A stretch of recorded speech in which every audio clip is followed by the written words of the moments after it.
Guys, for today's video, 'di ba kasi ano na ngayon, July. And sa mga private schools ngayon, mga around katapusan ng July or towards the end of July, halos pasukan na ng mga bata. Pagpasukan ng mga bata, ano ba ang nagiging problema natin ngayong panahong ito? 'Di ba, yung mga gamit sa school, yung mga tuition fee, yan yung mga pinagkakagastusan natin during this season. Yan. So, ano ba ang mga loan apps or loan services na pwede nating hiraman para may panggamit tayo sa tuition, kung private school yan, or sa mga school supplies, uniform ng mga anak natin? Well, kung gusto nyo malaman yan, samahan nyo ako. Pag-usapan natin yan, sit back and let's discuss. Coming right up.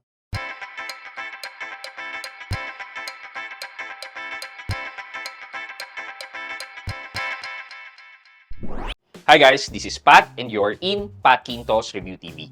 So if you're new here in my channel, I do reviews about personal finance na meron akong experience or meron akong knowledge about it na ginawan ko na yan ng videos and playlists na makikita nyo dito sa taas. At kung bago ka dito sa channel ko, you may want to consider subscribing to my channel. Okay guys, so ma-share ko lang muna sa inyo. Dati, talagang every year nakalaan na isang lending app or isang credit card na hindi ko ginagamit para lang kapag nag-enroll na yung mga anak ko, meron akong hihiraman at yun ang gagamitin ko pang bayad ng tuition nila. So, ganun yung nangyari sa akin before. 2 yung anak ko pumasok, nadagdagan, 3 na sila.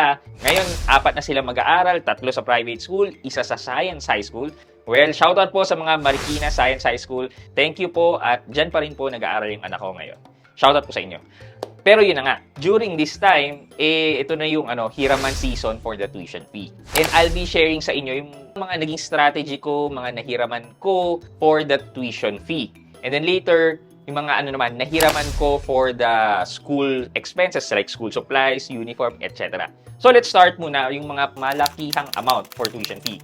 Well, unang-una sa lahat, nahiraman ko si G-Loan. So, with G-Loan, nakapanghiram ako kay G-Loan ng around 25,000 para sa tuition fee. So, saktong-sakto lang yung 25,000 para dun sa isang anak ko na nag-aaral sa private school. So, yung 25,000 na hiniram ko ay may 3% na interest rate. Yan. Pero with G-Loan, guys, ang interest rate niyan ay naglalaro sa 2.6 to 4%. So, talagang magaan kapag kay G-Loan ka manghiram or nabigyan ka ng access with G-Loan. However guys, masasabi ko naman dito kay G-Loan hindi talaga siya ganun ka-dependable. Kasi every now and then, magre-rely ka lang sa promotion ni G-Loan. Anong ibig sabihin nun? Ang ibig sabihin nun is kung meron silang offer sa inyo, well, if you want to, you can grab the opportunity. Pero kung hindi mo naman kailangan, pwedeng mawala yung offer sa'yo ng G-Loan at wala ka ng access with G-Loan. Ganun ka unreliable si G-Loan. Pero kung kailangan mo naman at nakautang ka, masasabi ko talaga na okay hiraman si G-Loan kasi yung interest rate niya hindi ganun kataasan and yung payment terms is mahaba-haba. Pangalawa na nahiram ko is si S-Loan. So after ng G-Loan, nagkaroon ako ng higher credit limit with S-Loan na around 40 plus thousand. And doon, sabi ko, mas okay siguro tong si S-Loan kasi nung unang hiram ko sa kanya ay 2% lang ang interest rate. Pero right now, yung interest rate nila ay nagbabari na ng 2 to 7% ang interest rate. So, it would really depend na lang sa credit rating mo or sa credit history mo kung gaano kataas ang ipapataw sa yung interest ni S-Loan. Meron akong review about S-Loan, so check nyo na lang yan. Makita nyo yung mga information na kailangan yung malaman with S-Loan. So with S-Loan, nakatatlong hiram ako with S-Loan ng around 40,000 and then 20 plus thousand. So kay S-Loan kasi, kapag nakabayad ka na, for me, sa S-Loan for seller, na-reach ko yung 10,000, doon ako pwede magre-loan ulit. Pero sa mga S-Loan for consumer lang, for buyers, minimum yata ay around 2,500. So pag na-meet uli ng credit line mo yon, pwede mo siyang hiramin ulit. So nasabi ko nga, nung hiram ako, medyo mababa ang interest rate na bigay sa akin. Siguro dahil maganda ang aking credit score. And then, however, yung payment terms naman ni S-Loan ay hindi ganun kahaba. Ang payment terms lang niya ay around 6 months. Versus kay G-Loan, tumatagal siya ng 6, 9, and 12. Pero yun nga, kay S-Loan, dahil mababang interest, shorter lang yung nabibigay na payment terms. Isa pa sa nahiraman ko is si Revi Credit. Nagkaroon ako ng credit limit with Revi Credit na around 60,000 pesos. 70% ng credit line mo is pwede maging term loan. Ang ibig sabihin nun, pwede mong i-encash yung 70% ng credit line mo, which is sa akin, 60,000, and kunin mo yung 70%, yan yung pwede kong maging cash loan with Revi Credit. Ang maganda dito is mababa lang ang interest ni Revi Credit. And madali lang din mag-apply with Revi Credit. As long as meron kang G-Credit, mas mapapadali ang application mo with CIMB ng Revi Credit. Number 4, ito hindi ko pa siya nahiraman in terms of the tuition fee.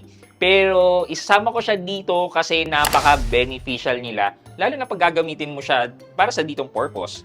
So, ito yung cash loan ni Bilis. Dahil si Bilis ay merong around 4.06 or 0.09% lang na interest sa cash loan, and maganda pa ang customer service. Hindi nanghaharas. Okay ang payment terms. And syempre, okay din ang interest. So, si Bilis ay one of my recommended na loan app. However guys, baka sabihin nyo na hindi ako na-approve kay Bilis. Medyo nga siya, hindi ganun kadaling mag-apply. Pero just to tell you my experience with Bilis, nung nag-apply ako sometime 2021, 2022, parang ganon, pinasa ko lang is just one valid ID. And hindi ako nag-verify ng employment. As in, yung driver's license ko, and na-approve ako ng 6,000 pesos as the starting credit limit ko with Bilis. And nung umattend ako ng media conference ni Bilis, parang sabi nila na ang starting credit line nga ay 6,000 pesos. And then, ikaw nang bahala na magpataas ng credit line mo sa paggamit mo ng service ni Bilis. Yan, mapapataas mo naman yan. At maa-unlock mo yung cash loan ni Bilis, which is napaka-helpful neto pag nagkaroon ka. So, up to 50,000 pesos maging credit line mo, tapos buo mong makukuha yung cash loan mo kay Bilis at a good payment term. Yan. Itong mga loan apps na to, itong unang tatlo na diniscuss ko, yan. Subok ko yan talaga na hinihiraman ko for the tuition fee. And then si Bilis is a good addition. Last but not the least, ito hindi siya loan app. However, ito subok ko talaga. Credit card. Specifically, ang ginagamit ko ay si BPI.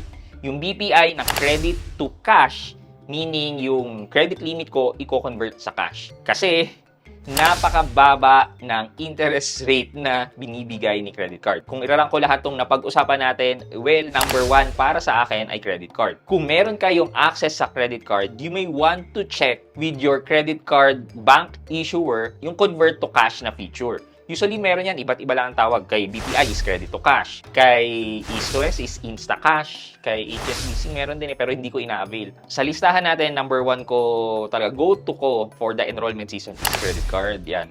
Siguro, isusunod ko si Bilis. Yan. Pangatlo, si S-Loan, pang-apat si G-Loan, and then panghuli ko si Revi Credit. Ngayon, kung kailangan nyo lang ng for school expense, school supplies, yan, uniform, hindi naman syempre natin kailangan ng malalaking amount. So, i-run down ko sa inyo yung mabilisan lang. So, G-Credit, ayan. Si G-Credit ay merong around 5 to 8% na interest rate yan.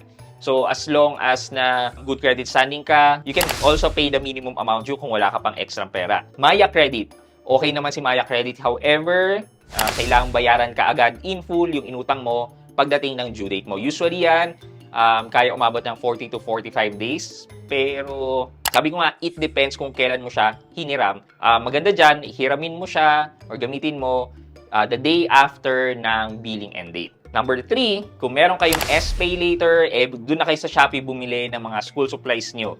Kasi si Shopee, nagbibigay siya ng 0% interest sa mga SPay later. So, you just need to check kung ano yung mga items na kailangan nyo for the school ng mga anak nyo na merong offer na 0% interest. Number 4, si Bilis. Si Bilis ulit.